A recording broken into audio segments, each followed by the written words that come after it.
안녕하세요. 네, 평창올림픽이 지난 25일에 끝이 났고 어제 대남 총책, 북한의 대남 총책 김영철이 어제 판문점을 통해서 개구멍으로 빠져서 돌아갔습니다. 김영철이가 돌아가자 미국을 방문하고 있는 그 문종인 대통령 통일외교안보 특별보좌관이죠. 이 사람이 이상한 얘기를 했는데요. 이거 뭐 짜고 치는 고스톱인지 모르겠는데 대통령이 주한미군 나가라고 하면 나가야 한다 이런 얘기를 했습니다.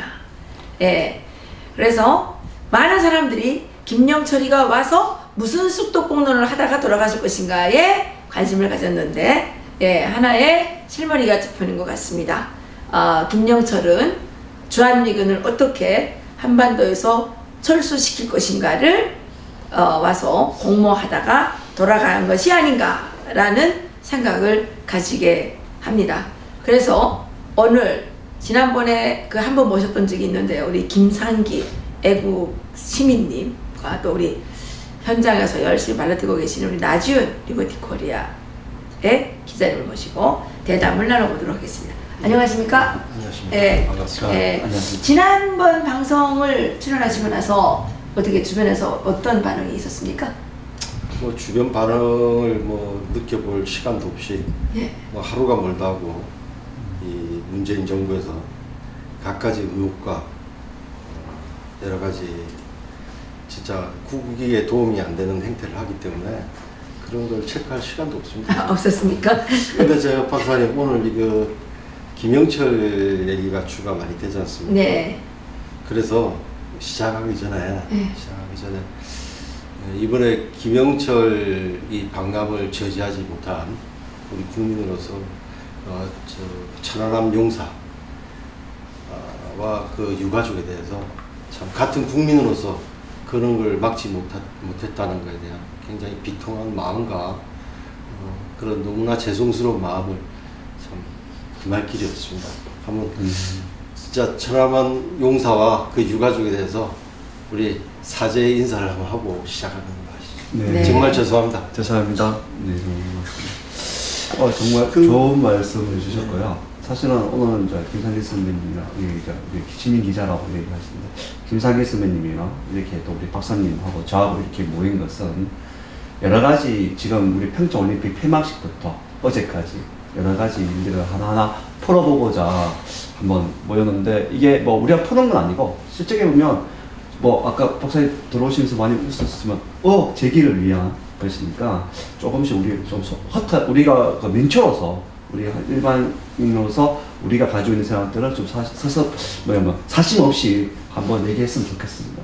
박사님 이번에 그 김영철 방남이 왜 꼭 김영철이었나?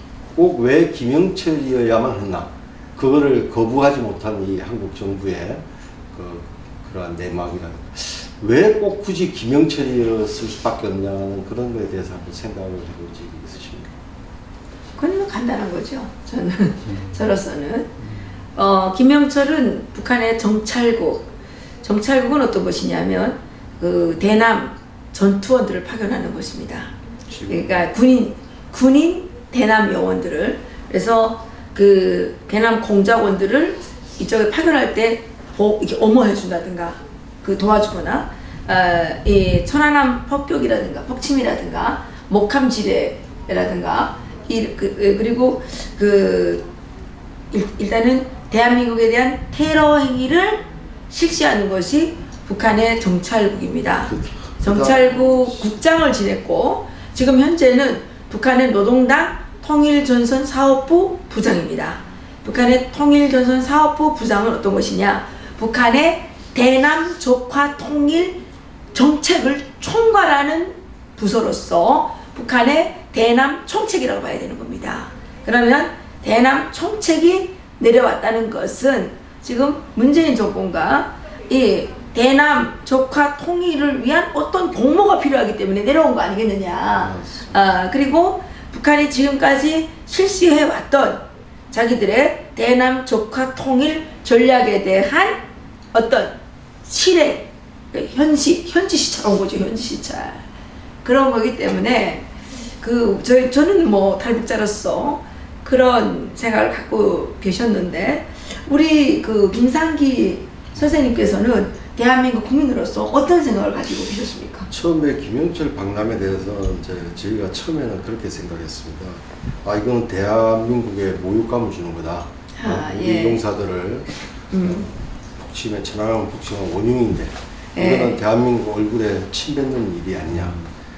그런 거. 그 다음에 또 대남 전략을 총괄하는 통일전선부장이 내려오게 되면 우리의 군의 사기를 꺾고 군의 사기도 꺾고 또 남남 갈등을 부추겨서 많은 카메라가 이방카 회사가 한국의 폐막식 때 참가하는 그 스포트라이트를 감쇄시키는 그런 효과라든가 또 여기에 수많은 탈북민들이 과연 김영철이의 얼굴을 보고 어떤 생각을 할까 그런 불안감을 야기시키고 그 다음에 남한 내에 활동하는 간첩들에 대해서 사기를 북돋아주는 그러한 형태가 아닌가 하는 그런 우려를 했었어요. 근데 더 최근에 와서 더 중요한 게 있지 않나.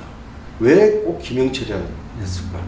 남한 정부도 우리 대한민국 정부도 많은 부담감을 안고 수락할 수밖에 없었던 이유는 과연 무엇일까? 그런 점을 생각을 해봤는데요. 아까 김영철의 위치가 대남 전략을 총괄을 했는데 이 이전에 개막식 때 김여정이가 왔지 않습니까?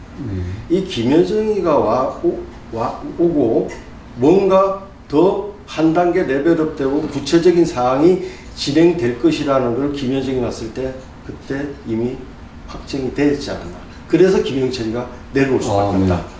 저도 그렇게 보는데 2단계의 어떤 그런 플랜으로서 내려오지 않았나 하는 생각이 많이 듭니다.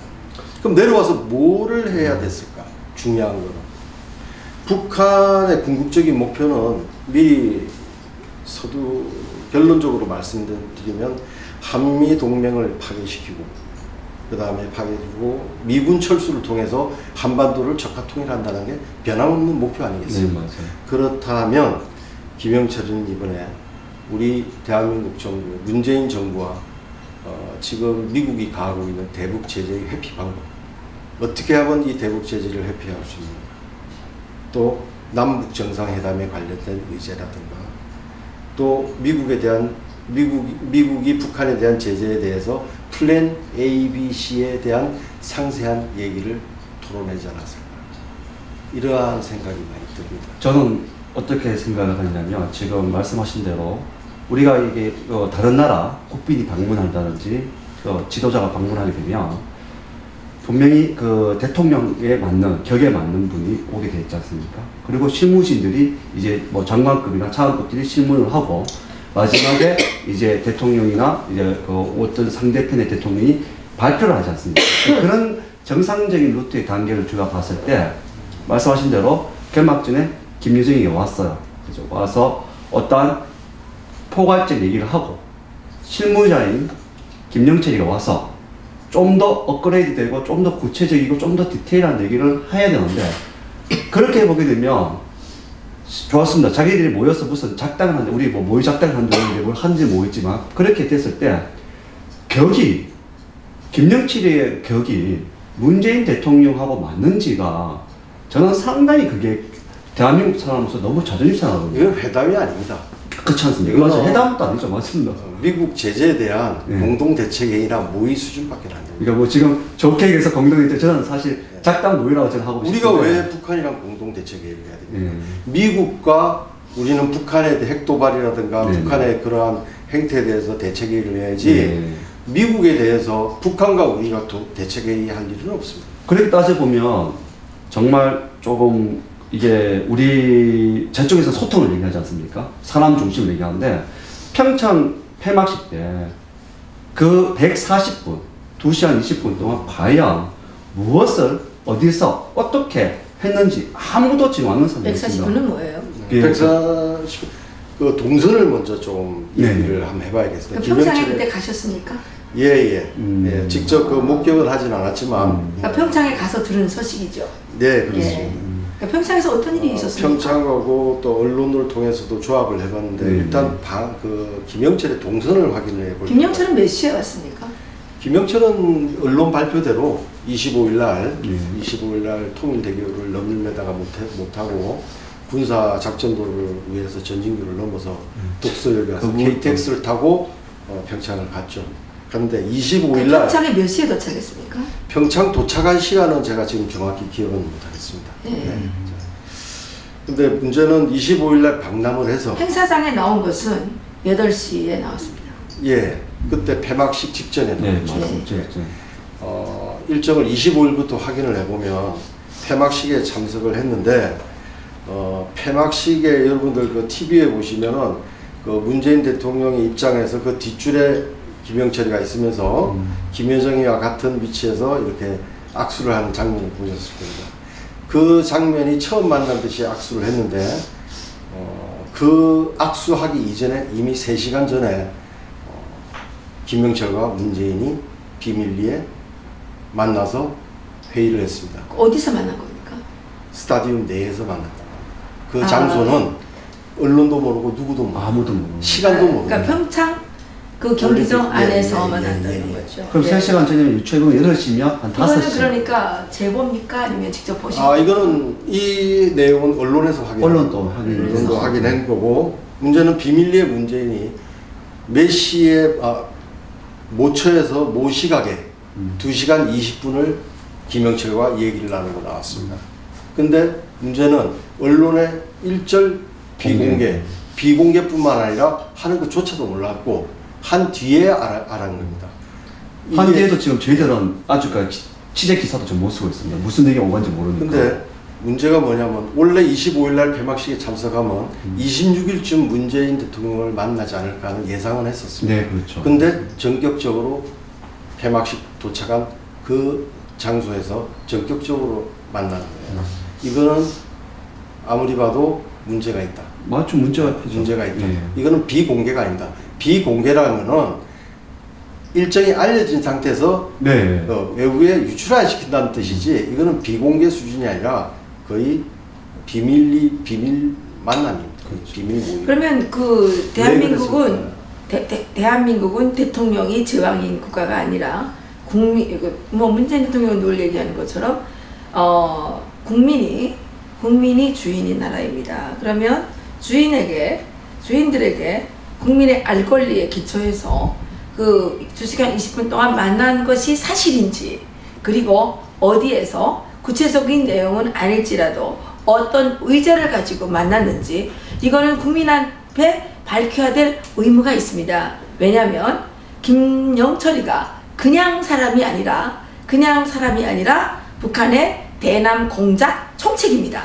그러면 이런 적국의 수장과 만날 때 어떤 주제를 가지고 만났는지 해명이 되지 않는다면 그동안에 문재인 대통령을 향해서 쏟아졌던 여러 가지 의혹들이 사실로 인정할 수밖에 없는 것이 현실이라는 거죠.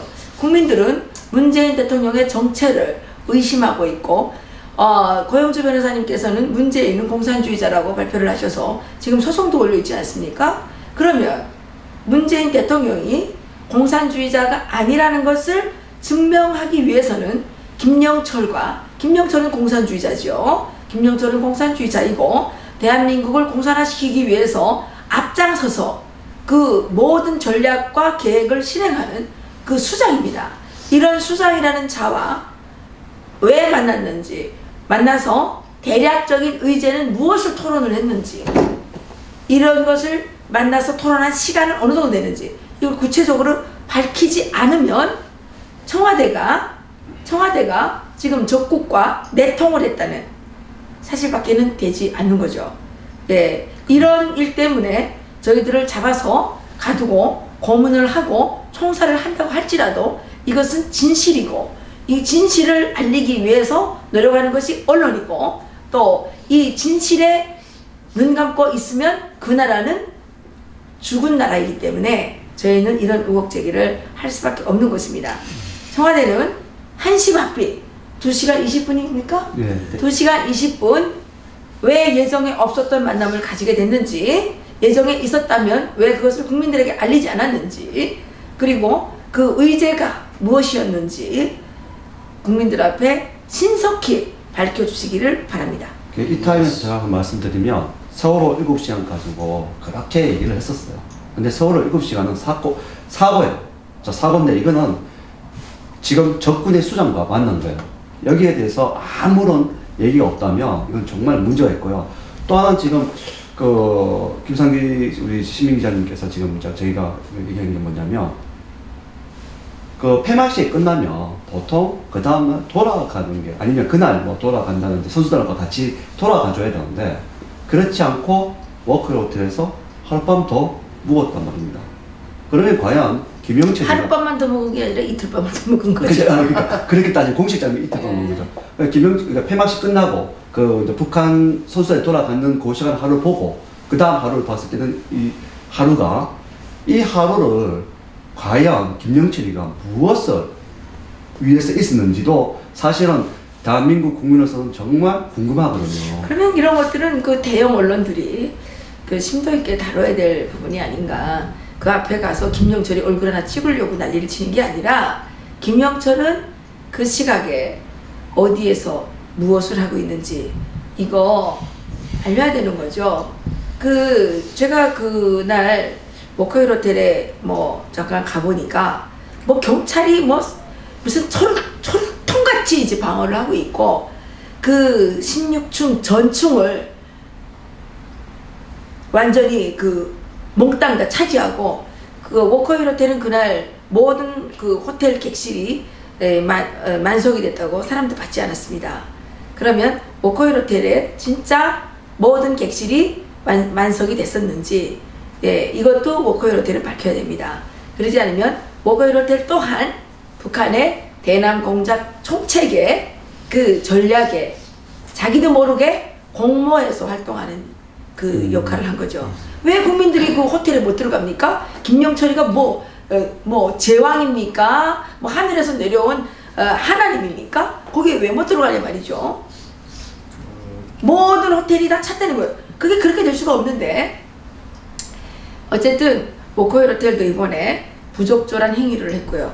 그리고 우리나라 국회의원들은 워커힐 호텔에 정말로 그날 모든 객실이 다 차 있었는지, 일반인들을 전혀 받을 수 없었는지 이에 대해서도 저는 조사해야 된다고 생각합니다.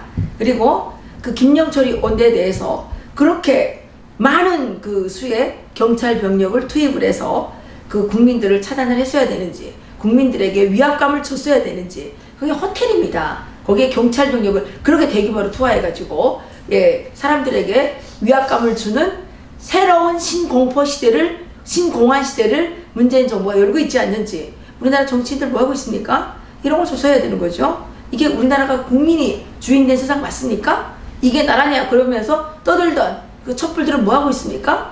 여러분들이 주인이 세상이 이렇게 경찰의 탄압으로 이렇게 찌그러져 가는 나라가 되고 있는 거 아닙니까?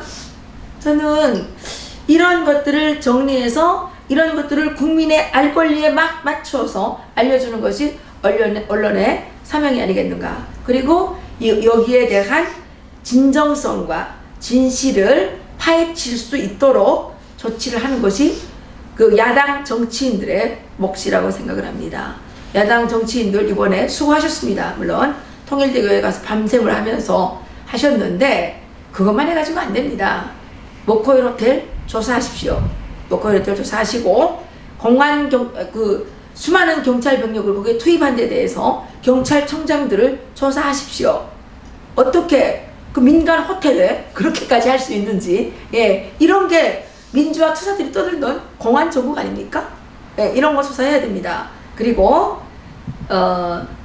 우리나라 공무원들이 정무영 국가안보실장이 거기를 가만히 비밀리에 찾아가서 김영철을 만나고 나오는데 얼굴이 아주 우거지상이 돼서 나오는 그 사진이 나왔던데, 왜 우리나라 공무원들이 주제비 없이 적국의 대남 간첩 총책에게 불려가서 문책을 당하고 나와야 되는지, 어떤 문책을 당했기 때문에 그렇게 인상이 그렇게 개판이 됐는지 야당 정치인들께서 여기에 대해서 속속들이 조사해 주시기를 저희들 간절히 부탁을 드립니다. 맞습니다. 왜냐하면 김영철이가 사실은 그 우리 혈맹국의 어떠한 뭐 지도자도 아니고 뭐 대통령도 아니고 이런데 거길 갔다 온 사람들이 너무나 많다는 거예요. 어떻게 보면 그 사람들 명단도 분명히 공개가 돼야 됩니다. 조금 얘기가 조금 돌아가서 2시간 20분. 네, 그러니까 2시간 20분부터 해가지고 100번 양보를 하더라도 네.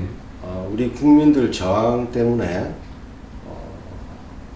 26일 날 김영철이가 문재인 대통령을 만나는 일정이 여의치 않았다라고 100번 양보해서 생각을 하더라도 주목적은 장소와 시간을 알리지 않고 전격적으로 아주 소수의 비밀을 지키면서 김영철이를 올림픽 스타디움 내 모 공간에서 만났다는 것은 제가 보기에는 미국의 CIA나 첩보를 따돌린 그런 상황이 저도 되지 않을까 거기는 추측을 해봅니다. 예, 저도 추측을 해봅니다. 그러면 미국의 CIA나 외국의 첩보기관을 따돌릴 정도의 둘이서의 회의라고 그러면은 이거는 굉장히 극비사항이라는 거죠.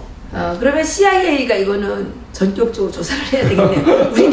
우리나라 뭐 이 공권력은 믿을 수가 없고, 예, 이미 뭐 권력의 편에 서서 권력의 하수인으로 부역을 하고 있기 때문에 예, 믿을 수가 없기 때문에 CIA가 이에 대한 구체적인 조사를 해주시기를 부탁을 드립니다. 거기 연장선에서 아까 제가 이제 얘기했던 그 김영철의 하루, 미스테리 하루 있지 않습니까? 예, 그 부분은 또 어떻게? 동선 일정을 보면 이제 그날 그날 워크힐도 갔다 오셨습니까? 그 다음날 워크힐 갔어요. 워크힐도 가셨습니까? 예, 예. 아, 이렇게 발로 뛰는 기자들이 필요한 겁니다. 예, 이 자리를 빌어서 한 말씀 드리고 싶은데요. 예, 이 TV를 시청하시는 분들 중에도 시민 기자로 활동하시고 싶으신 분들이 계시면 네. 신청해 주시기 바랍니다. 맞습니다. 예, 저희는 시민의 힘으로 움직이는 언론이기 때문에 김상기 선생님을 저희 그 리버티 코리아 포스트에 시민 기자로 임명을 받았습니다. 그래서 기자증도 나눠드리고 예, 이렇게 할 테니까 예, 이게 김상기 선생님처럼 워크힐도 가시고 평창도 가시고 발로 뛰시면서 나타나는 상황들을 다 예, 정리해 주시면 고맙죠. 예. 그래서 25일 날 그 폐막식에 참석하고 26일 날 내가 평창에서 와서 26일 날 새벽 0시 넘어서 워크힐 호텔에 도착을 했어요. 도착을 하고 27일 날 이제 북한으로 돌아가기 위해서 워크힐에서 10시 반에 나왔는데 그 시간이 34시간입니다. 34시간 동안 김영철이가 워크힐 호텔에서 나오질 않았습니다. 안 나온 건 확실합니까? 예. 그럼 뭐 하고 있었을까요? 그러니까 계속 찾아갔습니까? 예. 그 34시간 동안 찾아간 사람이 뭐 서훈 국정원장이라든가 예, 정의용 그 안보실장, 통일부 차관 이런 사람들이 찾아갔습니다. 그 위에는 누가 찾아갔는지를 모릅니다. 그렇습니다. 지금. 맞습니다. 예. 그렇게 이제 좀 직책이 높거나 이런 사람은 밝혀지는데 그 나머지 사람들은 누가 들락거리는지 알 수가 없습니다. 그러면 이게 뭐 예, 자유한국당에서 여기에 대한 철저한 그 특별감사를 신청해야 되겠네요. 아, 그렇죠. 예, 박사님. 그렇죠. 자유한국당에서 그 김영철 이 방남 일정에 대해서 그 대정부 질의 현안을 신청을 했는데 청와대에서도 거부하고 민주당에서 거부를 했습니다. 그 왜 거부하는 거예요? 네. 국민의 알 권리인데? 이해가 안 갑니다. 정말 아니 이해가 그러니까 간첩이라고 얘기 듣는 거죠. 왜 간첩처럼 놀아요? 이해가 안 갑니다. 정말 이해가 안 아 그러면 간첩이라는 얘기 자꾸 들을 수밖에 없어요. 밝힐 수 없다. 그리고 왜 밝히지? 민주당이 거부 의사를 밝혀서 대정부 현안 질환이 성사가 안 됐습니다. 지금 아 그랬습니까? 그런 상황입니다. 그러면 이게 국민 저항 시대로 가야 되는 거 아닙니까? 이렇게 덜티하고 음흉하고 숨길 것이 많은 정부가 이때까지 역사상 있었습니까? 그렇죠. 그래서 조금 이렇게 어차피 기성정결은 다 있는 거니까 우리가 지금 얘기했던 어떤 기성을 따져보면 결국은 이거지 않습니까? 대통령이 주한미군 나가라고 하면 나가야 된다. 저는 이 부분이 그 얘기에 어떠한 부분에 어떤 큰 맥락에 한 부분이 이제 시작되고 있지 않는가라는 생각을 추측해보고요. 분명히 아셔야 될 건 있습니다. 우리가 쓰는 평화는 전쟁을 하지 않는 순수 그런 평화고요. 북한이 쓰는 평화는 바로 미군 철수와 한미연맹 철회입니다. 그러니까 이 쓰는 용어가 평화라 해서 우리 대한민국 사람들이 쓰는 그런 평화가 아닌 북한에서 쓰는 용어들은 좀 더 지켜보고 좀 더 알아봐야 된다는 게 저희들 얘기고요. 또 어떤 분은 이런 얘기도 하더라고요. 북한에서 우리 대한민국을 극존칭할 때 쓰는 말이 남조선이라고 얘기를 해요. 근데 북한에서 그렇지 않고 일반적으로 쓰는 말이 뭐 우리가 좀 입에 담기도 좀 그렇지만 계례도다, 뭐 계례 이런 말을 쓴다고 합니다. 근데 이게 사실 역지사지라고 봐요. 저는 왜 역지사지냐면 북한은 지난번에도 한번 말씀드렸지만 북한 땅은 우리 땅이고 북한 동포는 우리 국민들입니다. 거기를 강제 점령하고 있는 단체가 누구냐면 불법 군사단체가 바로 북한 계례군이에요. 그걸 줄여서 내가 북계라고 하지 않습니까? 이게 역지사지로 쓰고 있는 말이에요.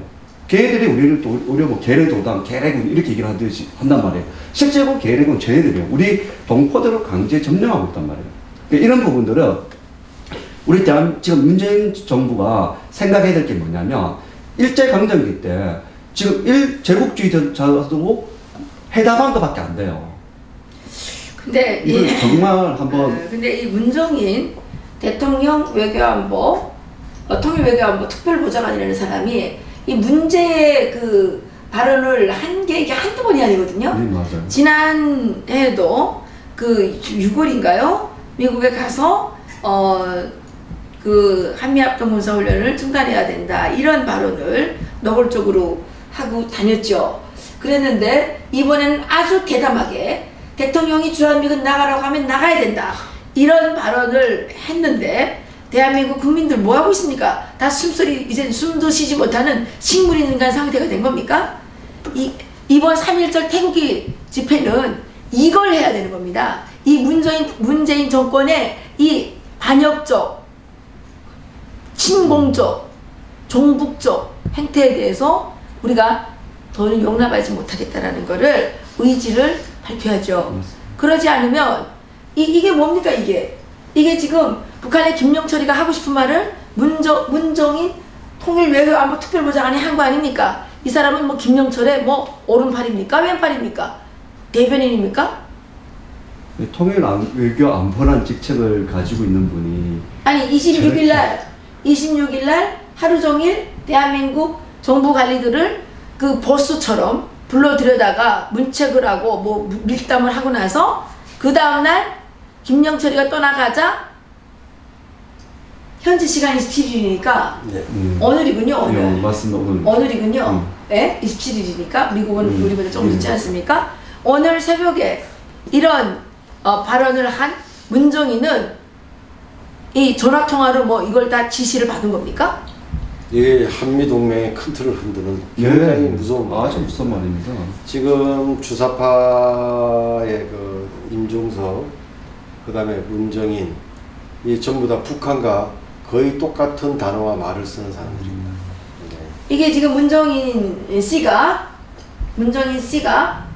그 북한은 미국의 최대 압박 전략을 핵 무기 폐기를 위한 도구로 보는 게 아니라 체제를 전복 붕괴하려는 족대행위로 본다. 이거 북한의 시각이거든요. 네, 맞아요. 예. 네. 예. 자기 체제를 전복 붕괴하려는 이게 말이 안 맞는 거죠. 미국은 북한 문제를 다루기 위해 우선순위를 분명히 해야 된다. 우선순위가 뭐예요? 북한의 공산 체제를 전복시키는 거죠. 그렇습니다. 트럼프 대통령께서 2016년 7월 공화당 전당대회에서 하신 말씀이 있습니다. 북한 주민들은 김정은의 노예다. 노예로 살고 있다. 북한의 김정은 체제는 공산 왕조라고 분명히 말씀하셨습니다. 그러면 북한 문제를 다루기 위한 우선순위를 뭐예요? 북한의 김일성, 김정은 공산 왕조를 붕괴시키는 게 우선순위죠. 그러면 뭐 해야 됩니까? 미국은 핵 문제에 모든 걸 집중하고 민주주의와 인권 등은 부차적으로 해. 이게 말이 안 되는 거 아닙니까? 북한이 핵 문제 때문에 이 민주주의와 인권 이런 것이 다 말살되고 있는데 민주주의와 인권을 부차적으로 다뤄야 된다고? 최우선권을 다뤄야죠. 이런 자가 대통령 외교안보 특별보좌관이라는 이것부터가 문재인 정권이 얼마나 썩어 문드러진 정권이라는 것을 보여주는 거죠. 이 자들은 지금 역적 행위에 해당하는 행위들을 지금 너무나도 많이 했기 때문에 이게 뭐 어디서부터 어디까지가 잘못된지도 모르는 형편이에요. 국민 여러분, 이게 정신 차리지 않으면 지금 당신들 목에 칼이 당장 들어오게 돼 있는 겁니다. 정신 차리십시오. 저희가 처음에 김상기 시민 기자께서 이제 우리 천안함 유족들에게 이제 사과에 우리가 대신했는데 이 사과를 사실은 우리가 할 게 아니에요. 그렇지 않습니까? 정말 김영철이가 와서 정말 잘못됐다고 사과를 해야 되는데 그 전제 조건이 뭐냐면 핵을 포기하고 미사를 폐기하겠다는 그 전제하가 돼 있어야 돼요. 근데 지금 그 외교 안보라는 분이 통일 외교 안보 보좌관이라는 분이 지금 말하기가 미국은 핵 문제 모든 걸 집중하고 미국이 지금 핵 문제 모든 걸 집중하고 딴 거 없습니다. 핵을 포기하라는 얘기입니다. 근데 민주주의와 인권은 부차적으로 해야 된다. 이건 좀 문제가 말에 어폐가 있는 것 같습니다. 문정인이가 정말 대통령이 주한미군 나가라고 하면 나가야 된다. 이런 쓰레기 역적 같은 자들이 세상에 어디 있습니까? 이런 자들을 심판해야 되는 겁니다. 대한민국 야당 정치인들 뭐 하고 있습니까? 이런 자 하나 끌어내지 못하는 게 여러분들의 능력입니까? 빨리 박근혜 대통령을 탄핵하던 그 자세로 정말 그 능력으로 이런 자를 탄핵시키십시오. 뭐 하고 있습니까?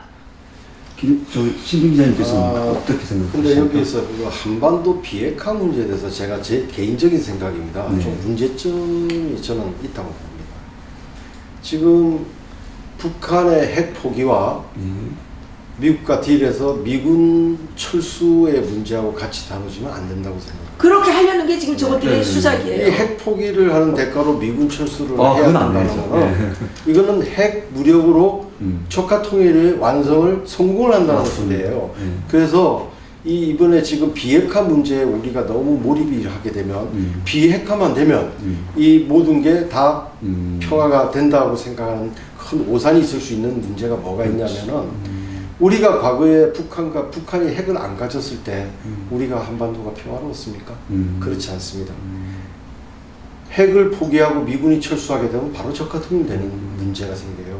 그러면 우리는 어떤 로드맵을 제시를 해야 될까 생각을 해보면 우리는 북한의 핵 포기뿐만 아니고 북한의 무력 사용 금지를 서로 상호 조약을 맺고 김정은 정권은 안 된다. 레짐 체인지가 반드시 일어나야 된다. 김정은 정권이 있는 하에서는 절대로 평화협상이 될 수가 없습니다. 그렇죠. 김정은 정권이 없어지고 난 다음 그 정권은 없어지고 난 다음 다른 북한의 정권이 세우면 그 다음에 2단계로서 평화협상의 단계별로 진행이 돼야지 김정은 정권이 있는 하에서는 그렇죠. 절대로 평화회담이라는 것은 이루어질 수가 없다. 맞는 말씀인데 거기에 한 가지 더 분명하게 해야 되는 것은 김정은 공산왕조 정권은 절대로 안 되고 차후에 들어서는 정권도 공산 정권일 경우에는 절대로 안 되고 맞습니다. 북한 땅에 자유민주주의 시장경제 체제가 수립될 때에만 평화협정이 가능하다는 그렇죠. 거죠. 맞습니다. 지금 여기 기사 아래 내용에 보면 이 문정인 씨가 지금 얘기하는 게 뭐냐면 문재인 대통령에 대해서 얘기를 해요. 뭐라고 얘기하냐면 산업판을 딛는 심정일 것이라며 최대 압박, 메센푸르즈에서 최대 신주, 맥시멈 프루덴스까지를 가면서 모든 것을 조심하고 있다. 이게 뭐냐면 지금 미국에 있는 문정인 씨가 대한민국에 있는 문재인 대통령의 그런 심정을 저렇게 얘기를 했다는 것은 이미 상호간에 모든 교류가 있었다고 저는 보여지는 겁니다. 문정인이 지금 여기 주장하는 게 이겁니다. 여기 최종적으로 나가라 그러는 게 뭐냐면 최선의 방법은 미북 수교. 이게 뭐냐면 미북 수교라는 거는 평화협정 체결을 말하는 겁니다. 그러니까 문정인이 진짜 말하고 싶은 것은 북미 평화협정을 체결해서 미국은 한반도에서 나가라 이 말을 한 겁니다. 이 자는 이 말 자체가 역적입니다. 이 말 자체가 역적 행위를 하고 있는 겁니다. 국민 여러분, 문정인이 대한민국에 다시 들어오지 못하도록 미국에는 왜 가만 놔둬요? 미국에 있는 교포들이 이런 자를 용서하면 되겠습니까? 계란을 던지든지 돌멩이를 던지든지 이 자를 돌탕을 쳐야 될 형편 아닙니까? 이게 어디 이런 역적 같은 자가 전 세계를 돌아다니면서 이런 매극적인 발언을 하고 다니는 겁니까 이게? 핵포 비핵화 얘기 나서 잠깐 우리나라가 그러면 북한의 핵 개발에서 우리도 핵무장하자는 그런 얘기가 많이 나왔지 않습니까? 근데 이 핵무장이 어려운 이유 중에 하나가 미국이 용인할 리가 없고 그렇죠. 왜냐? 가장 큰 이유는 일본이 그보다는 이 대한민국은 우파 정권 들어섰다가 좌파 정권 들어섰다가 이렇게 계속 번복이 되는데 여기다 핵을 줬다가는 좌파 정권이 들었으면 핵이 2개가 되는 거예요.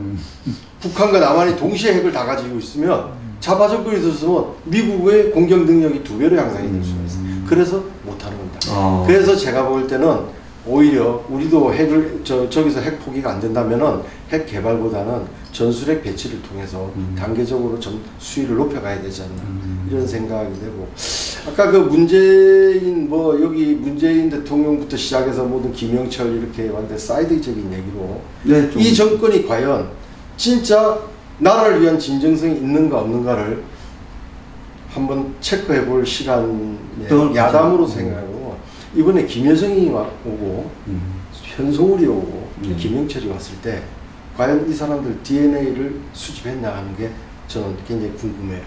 왜냐하면 김여정이 같은 경우에 이제 자고 나서 여러 가지 몸에서 떨어진 있을 수 있지 예전에 유락 정보부장이 미국 북한에 갔을 때 김일성의 소변을 이렇게 채취해왔다는 그런 식으로 그 DNA를 갖고 있어야 만약에 김정은이를 가짜 김정은? 네, 그럴 수도 있고 김정은이를 또 참수 작전이 들어갔을 때 과연 이게 진짜 김정은이 맞는지를 확인해보면 DNA 있어야 됩니다. 그렇습니다. 그러니까 그런 것도 수집을 했는가 안 했는가는 굉장히 판가름의 도구도 돼요. 했겠어요? 저는 안 했다. 그러니까 안 했으면 이게 문제가 돼요. 네. 물론 이거는 첫 버전이기 때문에 공식 활동은 아닙니다만 그런 의지가 있어야 우리가 믿을 수가 있는 거 아닙니까? 현송월이도 마찬가지입니다. 현송월이도 뭐 김정은의 애를 낳니 이런 소문이 있지 않습니까? 그러면 당연히 그 애도 김정은이랑 DNA가 같아야 될 거 아닙니까? 그래서 현송월 것도 채취를 해야 되고 이런 게 정부에서 과연 하고 있는지도 굉장히 의심스러워요. 사실. 현송월의 아이가 지금 한 10살, 15살 미만 정도 된 것 같은데, 오늘 아침 그 뉴스에 이제 김정은이가 96년도에 브라질로 망명을 하려고 여권을 만들었다고 하는데 83년 생으로 이제 이렇게 적시가 됐더라고요. 그러면 96년도에 김정은은 13살이었습니다. 13살이죠. 13살에 96년에 13살의 김정은이가 지금 북한의 최고 통수권자가 되어 있습니다. 예, 제2의 김정은 사후가 되면 그 현송월에 아직 알려지지 않은 그 아들이 나와서 또 북한을 휘젓고 다닐지도 모르겠다는 생각이 드는데, 우리 선생님 말씀을 듣고 보니까 그 DNA를 꼭 채취를 해줘야 되는데 예, 그러면 했겠습니까? 김정은한테 아참하더라고. 김여정한테 아참하더라고. 그 사실이 발각이 되면 난리가 나겠죠. 그렇지만 반드시 첫 버전이라도 그런 게 필요합니다. 맞습니다. 예. 근데 우리 김상기 선생님이 국정원에 들어가야 되겠어요, 이거.